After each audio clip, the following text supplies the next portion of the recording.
4 skenario pembunuhan Munir, apakah ini valid? Inisiatornya yang punya otaknya, ya, itu yang nggak tersentuh sampai sekarang.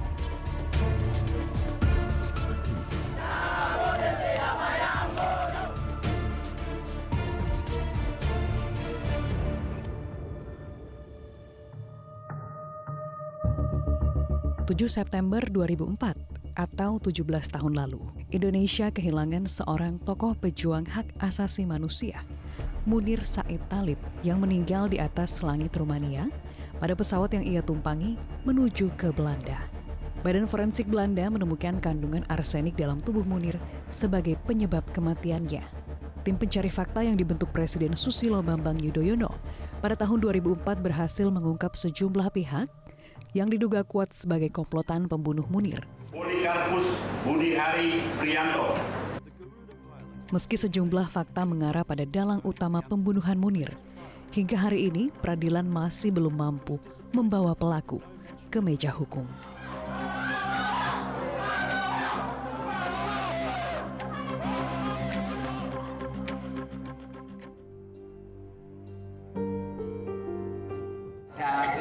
Tolong sejak saya berangkat jangan ada yang hubungin saya memberitahu soal persoalan-persoalan yang rumit. Kalau ke Belanda jangan minta saya nganter-nganter ke sana kemari. Saya mau ketemu cuma dengan buku dan perpustakaan. Saya terlalu lama untuk bersekolah dan saya tidak pernah punya sejarah sekolah pinter. Saya selalu bodoh di sekolah dan pekerjaan saya berantem mulai TK sampai lulus kuliah. Baru kali ini saya mau sekolah yang agak serius, makanya saya uji 1 tahun ini bisa serius nggak? Kami mengantar Munir, kepergian Munir di airport. Kami melihat Munir masih sehat, segar bugar. Kok tiba-tiba dia meninggal. Jadi kami menduga pasti ada orang yang mencelakai dia dengan menggunakan racun. Ada salah satu pramugari yang mengatakan, Munir pesan makanan ini. Loh, itu makanan di kelas ekonomi. Bukan, ini makanan kelas bisnis. Kaget kami. Loh, lah kok berarti Munir kelas bisnis dong, pindah ke kelas bisnis, siapa yang memindahkan ke kelas bisnis gitu. Nah, dari situ terus kemudian terungkap bahwa Munir pindah ke kelas bisnis karena ada permintaan dari Polikarpus ke kursi yang seharusnya dia tempati. Kami kemudian jadi curiga, ini orang siapa gitu kan. Polikarpus, pilot Garuda yang beberapa hari sebelum keberangkatan Munir ke Belanda, aktif menghubungi aktivis HAM tersebut. Bertemu Munir di bandara beberapa saat sebelum pesawat take off. Kepada Munir, Poli menawari Munir bertukar tiket agar Munir bisa duduk di kelas bisnis. Kan pertama kali ketika saya tahu nama Poli itu kan gara-gara dia telepon di handphonenya almarhum. Jadi sehari sebelum berangkat ke Belanda, tanggal 6 waktu itu Polikarpus telepon ke handphone suami saya, handphonenya Munir yang kebetulan waktu itu ditinggal. Coba kalau waktu itu dibawa saya nggak tahu. Waktu itu saya angkat, kok saya ketika saya tanya namanya, dia bilang namanya Poli dari Garuda, terus kemudian ditutup. Kemudian saya tanya kepada suami saya ketika suami saya datang, terus dia bilang, Poli dari mana? Dia nanya. Ngakunya Poli dari Garuda. Orang aneh, so akrab, dia bilang. Dan kemudian menceritakan kenapa, karena saya nanya kenapa kok dibilang aneh, kenapa kok dibilang so akrab gitu. Jadi dia kemudian menjelaskan bahwa ketika dia ketemu ya selalu merasa dia temannya akrab, padahal dia nggak pernah ketemu di jalan aja kan, dia banyak ketemu dengan orang-orang ya yang mereka juga tahu almarhum, tapi almarhum nggak tahu dia. Apakah saudara pernah menghubungi Munir sebelum perjalanan dengan pesawat ke Singapura itu? Tidak pernah. Saya juga menyampaikan bahwa saya sendiri pun pernah didekati Polikarpus bahkan jauh hari sebelum mudik, ya. Termasuk juga aktivis perempuan Yeni Rosa Damayanti. Itu pernah coba didekati oleh Polikarpus, ya.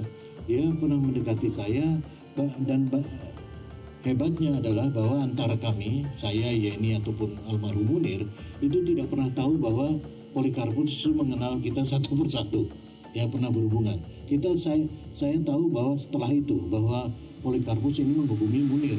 Dia pernah datang ke kantor saya, Polikarpus. Singkatnya dia bahkan pernah menawarkan tiket pesawat saya untuk ke Papua untuk kerja-kerja PBAI, tapi ditemani oleh dia gitu. Dan itu tidak pernah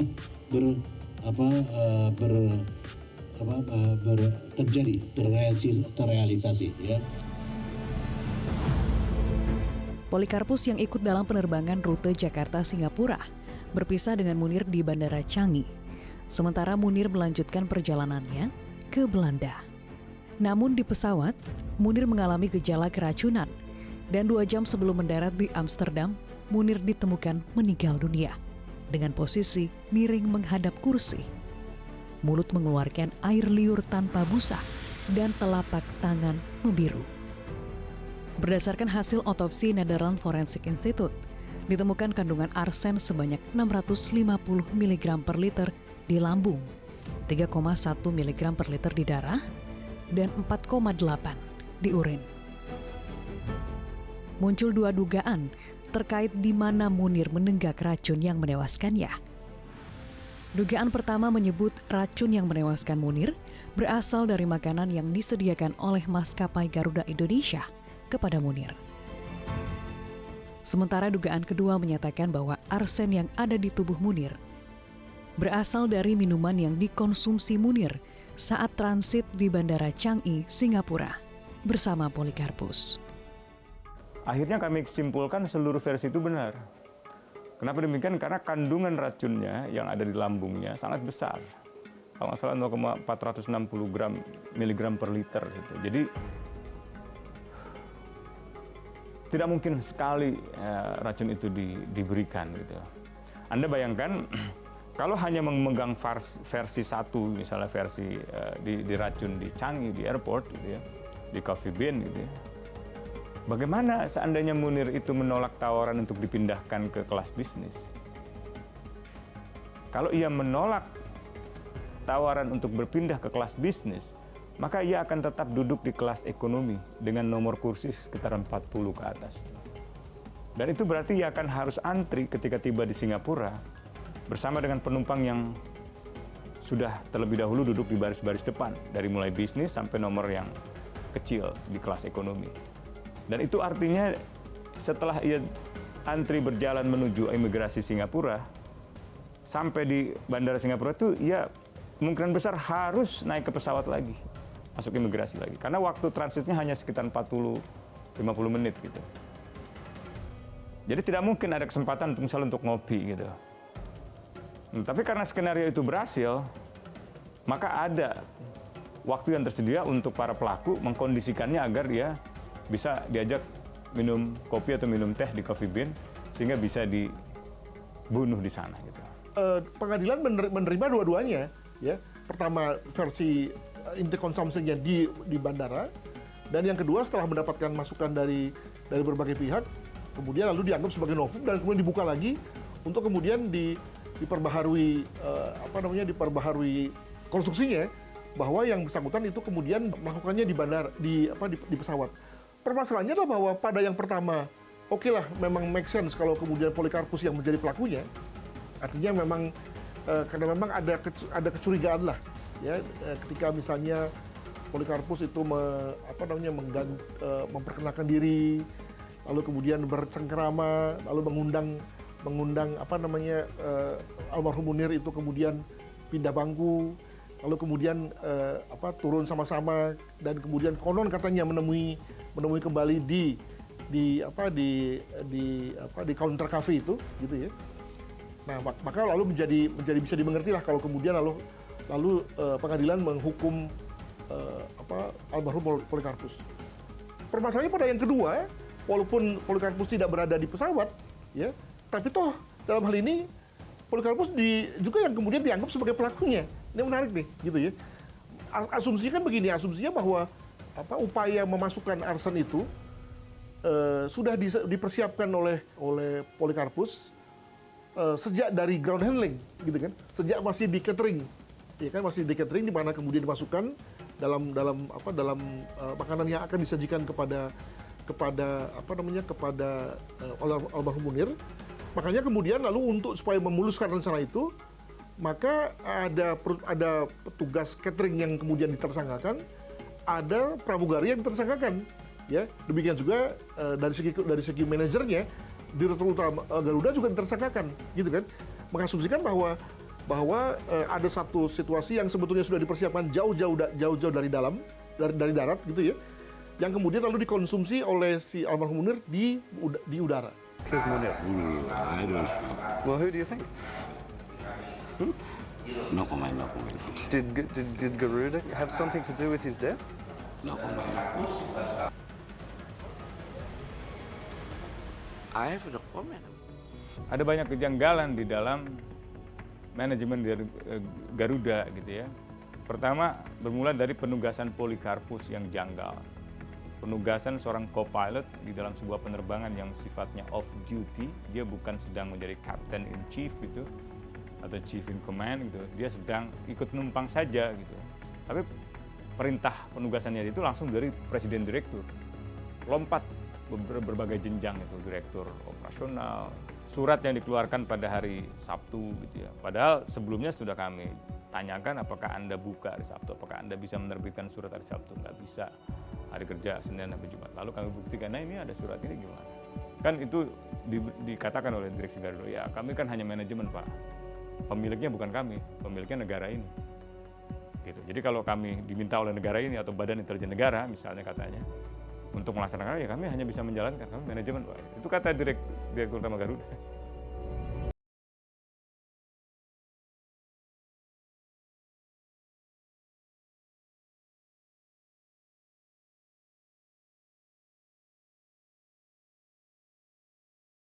Pemeriksaan intensif dengan lebih dari 100 pertanyaan oleh 5 tim penyidik Polri. Pada tanggal 19 Maret 2005, Polikarpus ditetapkan sebagai tersangka pembunuh Munir. Ada 11 orang Kopassus membentuk apa yang disebut tim mawar penculikan terhadap 9 orang. Tapi sebetulnya ini hanya scapegoat ya, ini kambing hitam. Karena mereka hanya pelaku operator di bawah, bukan pengambil decision untuk melakukan penculikan. Dan lagi mereka ini dilindungi untuk tidak bertanggung jawab terhadap mereka yang sampai saat ini masih hilang. Padahal bagian dari operasi penculikan yang sama. Jadi mereka hanya dihukum karena menahan orang yang awalnya diculik kemudian sudah dilepaskan, ada 9 orang. Berdasarkan hasil temuan tim pencari fakta, muncul sejumlah nama dari Badan Intelijen Negara, BIN, yang diduga kuat terlibat sebagai otak intelektual operasi intelijen pembunuhan Munir. Antara lain Jenderal TNI Purnawirawan AM Hendro Priyono yang merupakan kepala BIN saat pembunuhan Munir terjadi, dan Maijen TNI Purnawirawan Muhdi Purwo Pranjono, Deputi 5 BIN.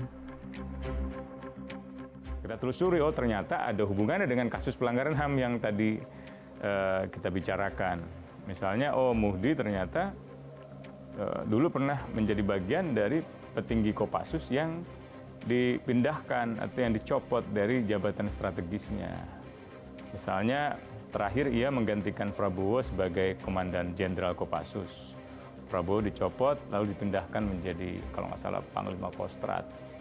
Nah, Muhdi sendiri hanya sekitar 52 hari menjabat posisi itu. Nah, dugaan kami itu sangat kuat hubungannya dengan advokasi Munir ketika membongkar kasus penculikan aktivis. Muncul lagi nama Hendro Priyono gitu kan, sebagai kepala BIN yang secara kompartementasi di dalam Badan Intelijen Negara pasti mengetahui setiap gerak dari agen intelijen BIN yang mungkin dipegang oleh seorang handler atau seorang deputi misalnya dalam sebuah operasi. Mungkin antar deputi, antar kedeputian, antar biro, antar operasi mungkin mereka tidak saling tahu, tapi secara hierarki, secara vertikal, Kepala Badan Intelijen Negara.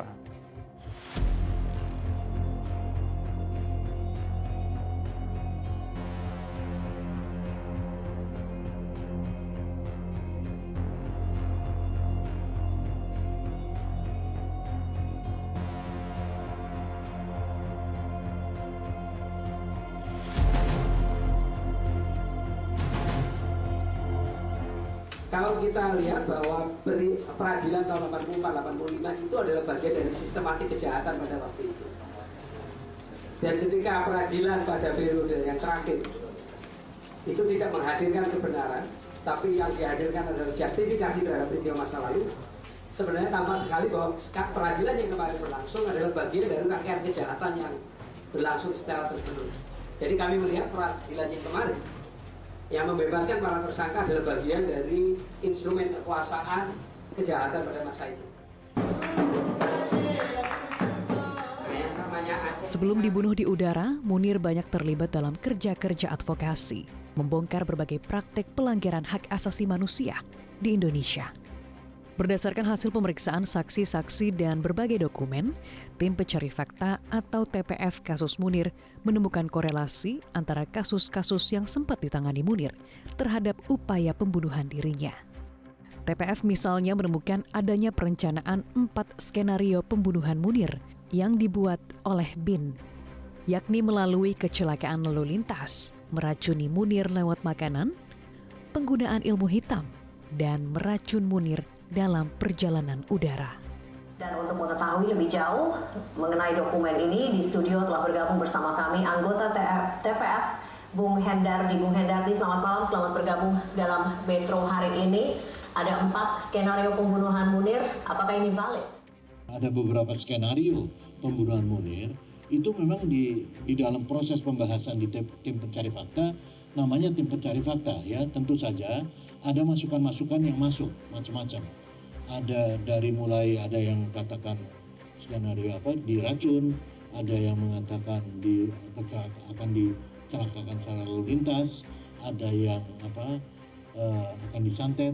Itu seingat saya ada masukan dari orang yang saya tidak jelas namanya dan ininya, bahwa yang mengatakan bahwa ini ada 4 skenario pembunuhan yang akan dilakukan pada Munir, gitu kan. Pada waktu itu adalah 1, 2, 3, 4. 4-nya saya lupa apa, tetapi kemudian yang terjadi adalah diracun. Ya. Jadi pertama kritik Munir terhadap Badan Intelijen Negara, waktu itu ada rancangan undang-undang yang ingin memberikan kewenangan-kewenangan besar kepada intelijen negara. Menangkap, menahan, menggeledah, membekukan rekening, membuka surat, menyadap telepon, dan seterusnya. Ya. Kedua, tadi undang-undang TNI. Ketiga, itu pemilu berkaitan dengan kontestasi antara elit sipil dan elit militer. Ya, kurang lebih itu. Dan ternyata kalau kita hubungkan dengan pembunuhannya, tentu harus ada fakta yang terhubung kan. Artinya isu pertama Badan Intelijen Negara, isu kedua TNI, isu ketiga partai politik kan, parlemen, DPR. Apakah ada fakta yang menghubungkan ke salah satu kemungkinan-kemungkinan itu gitu ya? Ternyata muncul kan, dari mulai kami mendeteksi nomor teleponnya yang menghubungi Munir, yaitu Polikarpus dari Garuda. Lalu dari Poli kita dapat nomor telepon yang lain-lain, manajemen Garuda, sampai ke Badan Intelijen Negara, baik itu kantornya, pejabatnya gitu ya. Nah di situ kita mulai yakin, oh ini lebih ke sana. Sementara dalam konteks Undang-Undang TNI tidak ada nomor telepon misalnya yang terhubung ke Mabes TNI Cilangkap. Tidak ada pejabat TNI aktif yang terhubung dengan orang-orang yang mencurigakan di lapangan, misalnya dengan Polikarpus. Setelah melewati beberapa kali persidangan, pada tanggal 12 Desember 2005, Polikarpus dinyatakan oleh Pengadilan Negeri Jakarta Pusat terbukti bersalah sebagai eksekutor pembunuhan Munir. Pengadilan saat itu memvonis Polikarpus dengan hukuman 14 tahun penjara.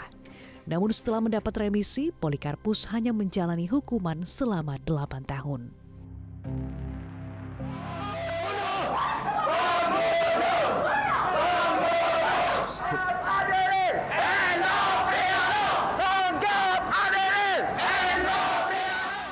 Berbeda dengan nasib Polikarpus, dalam sidang tanggal 31 Desember 2008, Majelis Hakim Pengadilan Negeri Jakarta Selatan justru menjatuhkan vonis bebas murni kepada Deputi 5 BIN Muhdi Purwo Pranjono.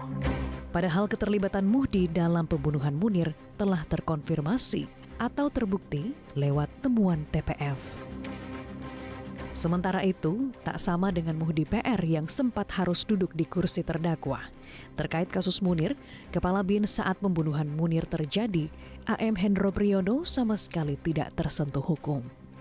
Kalau Polikarpus susah, hampir tidak punya sejarah dengan Munir gitu ya. Nah, di situ kita hanya meletakkan dia sebagai pion saja, sebagai alat saja, biduk saja untuk digerakkan gitu ya. Bonekanya lah kira-kira gitu.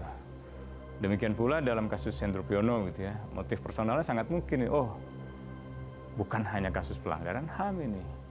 Karena Hendro misalnya pernah melontarkan pernyataan-pernyataan yang bernada intimidatif ya, kepada kalangan aktivis gitu ya.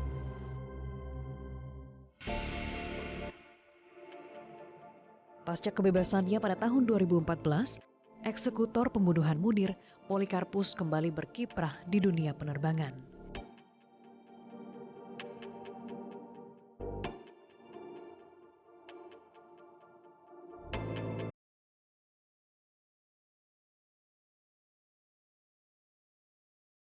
Pada Oktober 2016, Kontras memenangkan gugatan terhadap Sekretariat Negara ke Komisi Informasi Publik KIP untuk mempublikasikan temuan Tim Pencari Fakta atau TPF kasus Munir. Namun Kemensesnek mengaku tidak mempunyai dokumen tersebut. Dengan kata lain, dokumen asli TPF kasus Munir dinyatakan hilang. Ya, kita tidak tahu dulu diadministrasikan di mana laporan TPF Munir yang disampaikan kepada Pak SBY, tapi Menteri Sekretaris Negara kan sudah menjelaskan bahwa tidak ada arsip laporan TPF itu.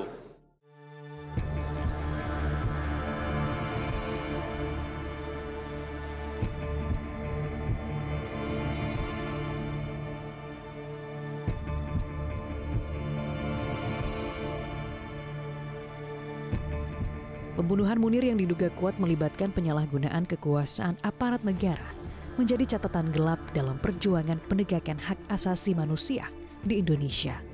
Tahun ini, kasus Munir akan memasuki 18 tahun. Dan kini, sistem peradilan Indonesia masih belum mampu menyeret dalang utama pembunuhan kasus Munir ke meja hukum. Hampir 18 tahun berlalu, kasus pembunuhan Munir masih dilihat sebagai tindak pidana umum. Hal ini yang menyebabkan dalang utama pembunuhan masih berada di tengah-tengah kita hingga saat ini. Berbagai pihak terus mengupayakan agar kasus Munir masuk dalam kategori pelanggaran HAM berat dan diadili secara khusus dalam pengadilan hak asasi manusia. Hal ini sebagai bentuk reformasi terhadap sistem peradilan di Indonesia. Pelanggaran hak asasi manusia itu selalu punya tanggung jawab ya, termasuk bagi pemerintahan selanjutnya. Ketika dia tidak melanjutkan atau penyelidikan, penelitian atau penyidikan atau terhadap kasus ini dan cenderung mendiamkan kasus ini, itu sendiri sudah merupakan pelanggaran hak asasi manusia. Karena itu sampai pemerintahan manapun peristiwa-peristiwa semacam ini akan menjadi tuntutan. Kami menyimpulkannya 4. Pertama, pelaku yang ada di tempat kejadian perkara. Jadi orang yang langsung meracun itu. Yang kedua adalah orang-orang yang kami sebut sebagai pelaku adalah orang-orang yang dengan posisinya, dengan jabatannya membantu memuluskan rencana-rencana para pelaku di tingkat bawah ini untuk melaksanakan kejahatan itu. Nah, yang ketiga itu adalah orang yang mengendalikannya. Baik itu direksi Garudanya, dirutnya terutama, dan orang-orang di lapangan ini. Nah, yang keempat nih, inisiatornya yang punya otaknya. Ya, itu yang nggak tersentuh sampai sekarang. Tapi sampai kapanpun akan saya kejar. Mungkin sampai otaknya itu memegang tongkat dan kayu, saya masih akan kejar. Karena saya masih cukup punya usia untuk mengejar pelakunya.